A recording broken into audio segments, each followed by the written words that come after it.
Welcome to the GodShow.us Daily. All right, we are live. The crowd came tonight for permission. They wanted someone to say, yes, the jokes are enough. Go home. You're fine. Instead, we brought them 15 wisdom traditions and a question that will not shake their hand. One question, many answers, none of them comfortable. This is philosophy. This is the arena. Let's go.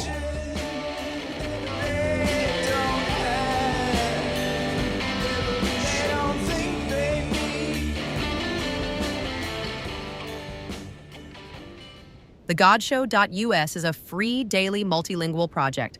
One question a day, answered through 15 wisdom traditions. Find the question of the day, ask your own, and discover your own belief profile at thegodshow.us.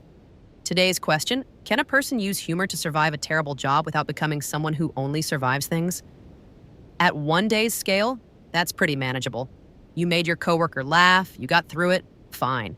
At a decade's scale, it gets uncomfortable. You're good at this now, really good.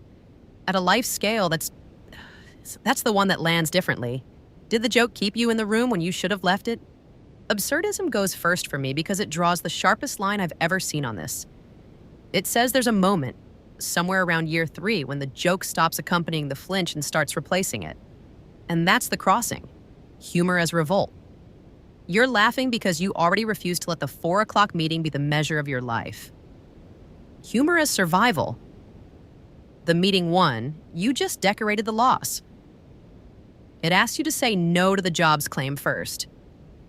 Private, unannounced, clean. And then the laugh belongs to you. The laugh. Buddhism would like a word with belonging. It says the laugh that arises on its own, unbidden, not deployed, not performed, is not armor.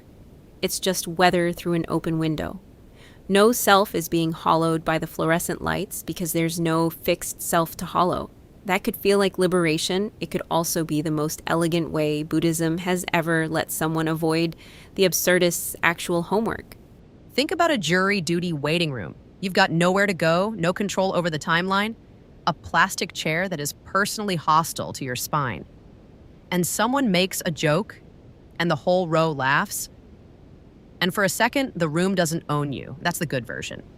But if you're still in that waiting room 10 years later, still making the same joke, still calling it freedom, Judaism has something to say. It says, laugh at Pharaoh, yes, but then go home and ask what you owe the work you actually want to do.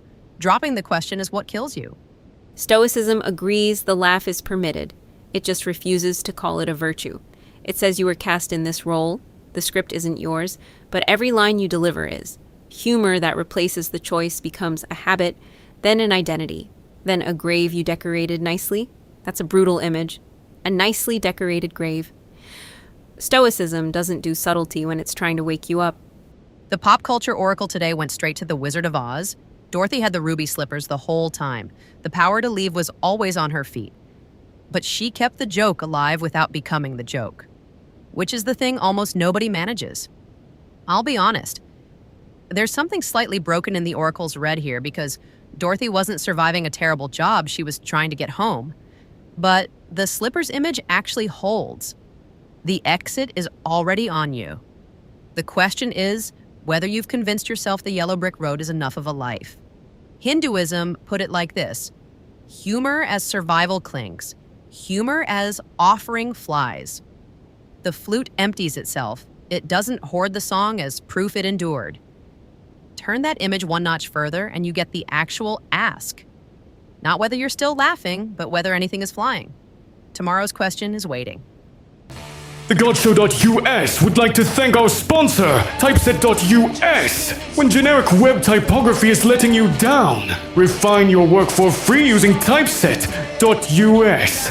And thanks to DYorkMusic.com for our dark rock intro tune.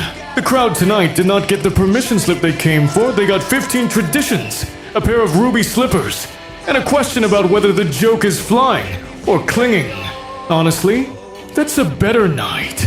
If this show is part of your week, you can support it and never miss a question. Find everything at thegodshow.us free. Daily, multilingual The flute is empty. The song is gone. What are you still hoarding? See you tomorrow for our take on the God Show's question of the day.